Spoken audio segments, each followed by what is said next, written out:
Northwest. Well, the West overall has a bunch of national parks. We're so fortunate in the United States to have access to so many beautiful, scenic, natural areas.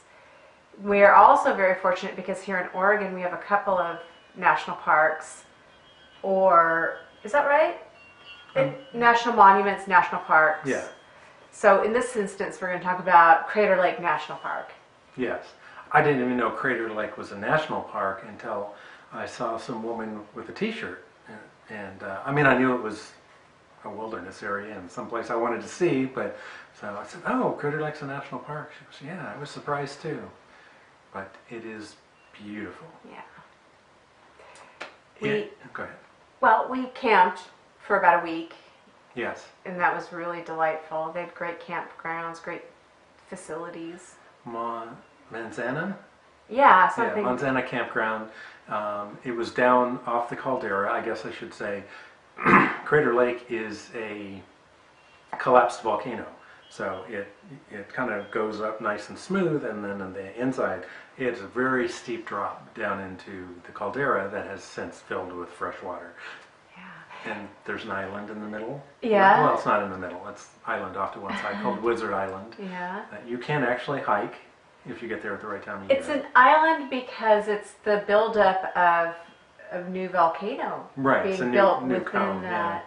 That's really interesting. Yeah. And the history of it's really interesting too because there's oral tradition of the Native American, the Native Americans who were living there that record the history of that happening, that circumstance where this huge eruption took place or the volcano collapsed, and probably was a combination of those two things happening, I imagine. Yes, yeah. So, yeah, there's a lot to see there. It's a very, very blue lake. I think they consider it the deepest blue lake in the West. I don't know. I'd have to look. Again, a little unprepared, but it's beautiful. Mm-hmm. I would absolutely recommend going to see it. You can get to viewpoints by just driving in a short walk, or we hiked to the top of Garfield Peak one morning, and that is just stunning. That was my favorite hike that we did there. I just loved that. Yeah. There was everything about it. There was every single part that you went on. It was a little bit different and just beautiful views everywhere. And then at the top, I mean, the payoff is amazing. Yeah. I love the fact that you're looking out and you see this nice, almost meadow kind of going out, and then you look at the other side and it is just this, not straight down, but just this really steep drop down to the lake. Mm-hmm. They only have a couple of places that have lake access. I mean, you don't want to just like jump off the side here and try going down. I don't think that would work out well. On the north end of the lake, you drive up into the south part typically. That's where the big lodge is and stuff like that. So on the north end of the lake, they have a boat launch. So certain times of the year, you can get on a boat and it'll take you out to Wizard Island, so you can hike that cone. Yeah, that's a really short window in the summertime. Summertime, yeah. We were a week late when we got there, so... It's like June to August, end of August. Yeah. If you're there in September, forget it. You can't do it. Yeah. So, but I love the hikes. We took a trolley around the lake, and they stopped at a number of spots that had just great viewpoints. We drove it on our own and stopped at every spot we could.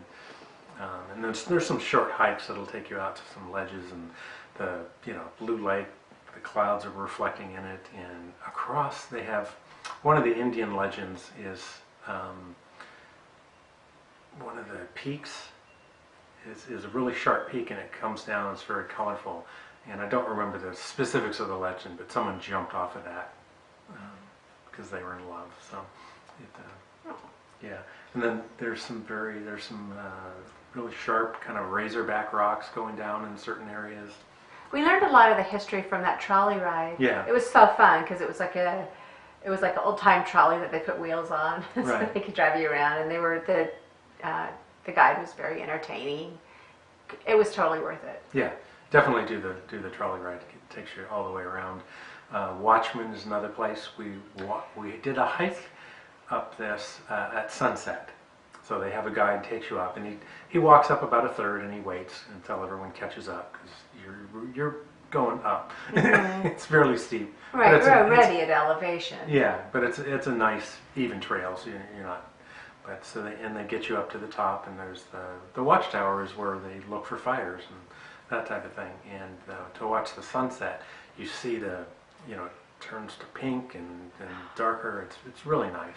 Really beautiful. So the thing about national parks, at least in the United States and possibly around the world, I don't know for sure, is oftentimes they have rangers who do programs. Maybe they'll do a Yes. lecture and they'll tell you about all kinds of different interesting things that you would have never known. And they have great expertise, so you're able to really enjoy interactive sometimes, or maybe there's trail hikes or guided hikes. It's just the best experience, and they're offered for free. You just show up or sign up, and you can listen to a lecture. You can follow a guide take you on a beautiful long hike on a trail. They'll talk to you about the wildlife and the flora or the history. It's just a great experience. Yeah, we've had that in Glacier. We've had that in Yellowstone. Yeah. A lot of places. The ranger talks are very informative. And fun to listen to. Yeah. The campground that we stayed at Mazama was well appointed. It had fire pits. It was quite dusty, but that was okay. And it was close to a little store where we could resupply if we needed. It also had a laundromat, so we could do laundry whilst we were there, which was really nice. Yeah, and it had a restaurant too. Yeah. So if We've if been you a don't few feel like times. cooking, go to the restaurant. Yeah, and it snowed in the middle of summer when we were there. The very Right. beginning of fall. Weather is, of course, always a thing. Yeah.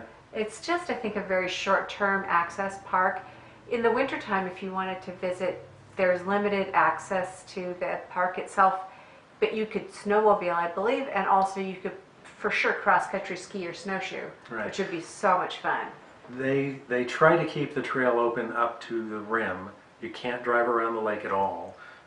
Certainly the eastern side is closed. They don't even bother that. The western side, they try to keep it open at times, and other times they just let it go. So really, you got to approach it from the south end for your best chance. And I've seen pictures of the winter. It's just snow everywhere, and just beautiful blue and the white of the snow.